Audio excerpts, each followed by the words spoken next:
Hello friends, welcome to Meenakshi Sivasankaran ஆன்மீகம் மற்றும் சாத்வீக சமையல். இன்றைக்கி நாம் பார்க்க போகிறது வாழைத்தண்டு பொரியல்.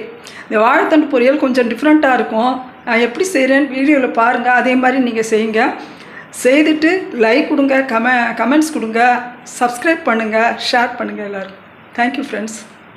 பொரியலுக்கு தேவையான வாழைத்தண்டை நீங்கள் மோரில் தான் நறுக்கி போடணும். ஏன்னா இது கருத்து போயிடும். அதனால் மோரில் நறுக்கி போட்டு வச்சுக்கோங்க. அடுப்பில் ஒரு கைப்பிடி அரிசியை வறுக்கணும். நல்லா பொரியிற வரைக்கும் வறுக்கணும். அதோட 2 மிளகா போட்டுக்கோங்க.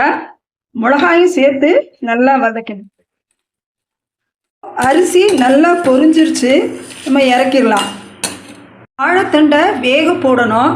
இதில் 1/2 ஸ்பூன் மஞ்சப்பொடி போட்டுக்கோங்க, 1/2 ஸ்பூன் கல்லுப்பு போட்டுக்கோங்க. வாழைத்தண்டு நல்லா வெந்தவுடனே இறக்கிடணும்.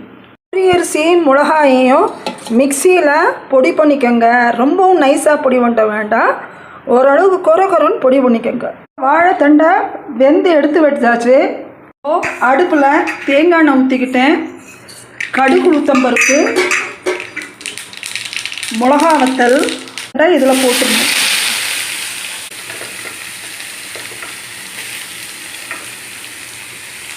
கிளறி விட்டுக்கோங்க.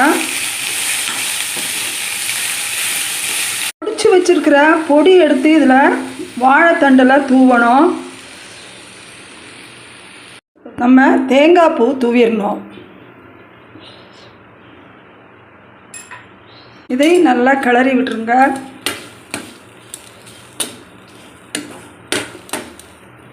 அதாங்க இறக்க போகிறோம். நம்ம கொத்தமல்லியை தூவி இறக்கிடணும்.